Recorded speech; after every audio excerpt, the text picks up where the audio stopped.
In clause 33, Amendment 47, Lord Moylan.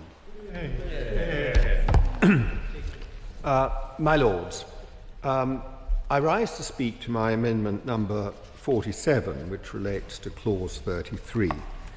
We did debate this in committee at some length, but the result of that debate was not in any sense satisfactory from my point of view, although I wish to take this opportunity to express my thanks for the letter written to me by the Minister after the committee debate, which covered a number of points, including this, but added, I'm afraid, only to the veil of obscurity surrounding this issue, rather than clarifying it. My Lords, perhaps I can just explain the political background to this, which gives rise to concern, which is that as a Conservative party, we are the party of the rights of property.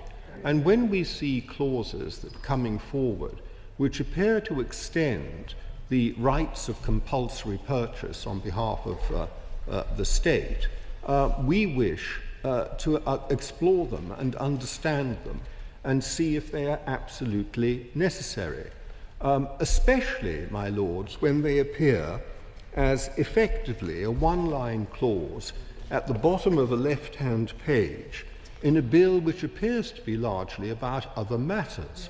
As I said in committee, this is an issue which could well deserve a bill in itself. It certainly deserves proper scrutiny, and it certainly deserves clarity about what the clause is actually doing.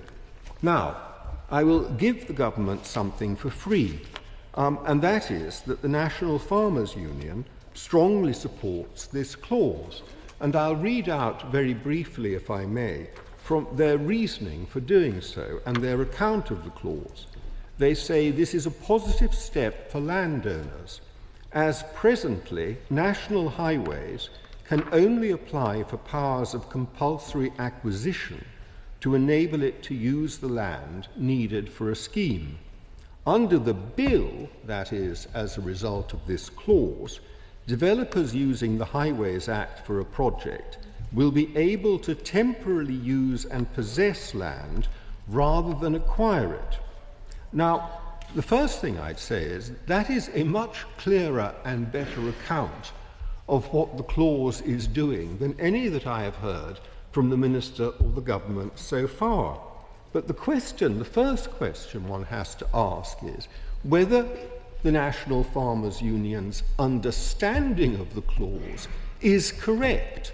So can the government say what it's doing? For example, in the letter the Minister sent to me, he said that the clause put beyond doubt the government's, the department's existing powers. But the National Farmers Union believe this is a new power. It is not a matter of putting something beyond doubt. It is a new power. And legal advice that I've informally taken outside the chamber suggests that it is indeed a new power and not simply putting something beyond doubt. So first of all, can the government state clearly and crisply what the clause is doing and what is new about it? That's the first question. The second question relates to this issue as to whether the clause can be used for the temporary acquisition of the ownership of land. Excuse me. The temporary acquisition of the ownership of land. That will be something akin to requisitioning in the Second World War, and it will be something totally new. Or is it relating to the possibility of occupying land, traditionally done by means of a license or a way leave or something of that sort, so that you have rights over somebody else's land for a period, but the land remains their property throughout. Now, it's unclear which of those two, this or both, is it allowing one or both, that this clause does, because it refers specifically to possession or occupation. suggesting that there is a difference in the minds of the drafters between possession and occupation. That question, of course, is tested by the wording of my amendment, which would leave out the words possession or. That will test whether this is tautologous or whether there is a genuine distinction. But if there is a genuine distinction, could the government explain what the distinction is and whether it includes the temporary acquisition of the title to land in some fashion or other, because that would be completely new and definitely worth closer scrutiny. And if they are tautologous and there is no distinction, could the government perhaps accede to my proposal in my amendment that one of them be left out, so that we have one that is operative and actually works?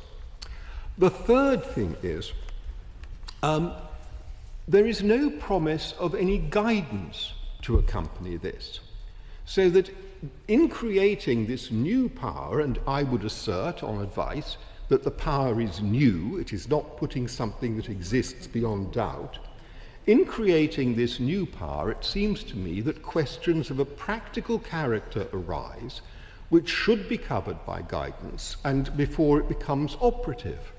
A small example would be, how long can somebody temporarily acquire land for? How long beyond completion of the works are they allowed to keep occupation of the land?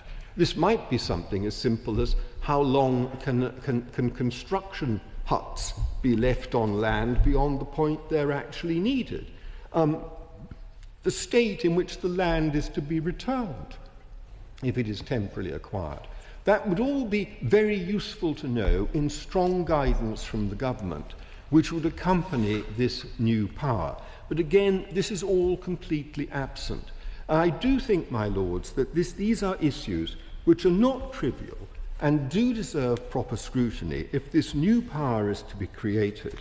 And so I beg to move my amendment in the hope of clarifying some of these things, but with reserving the right to test the opinion of the House on whether the removal of possession from the clause would make a material difference or not. I look forward to hearing what the government had to debate and to hearing what the government has to say.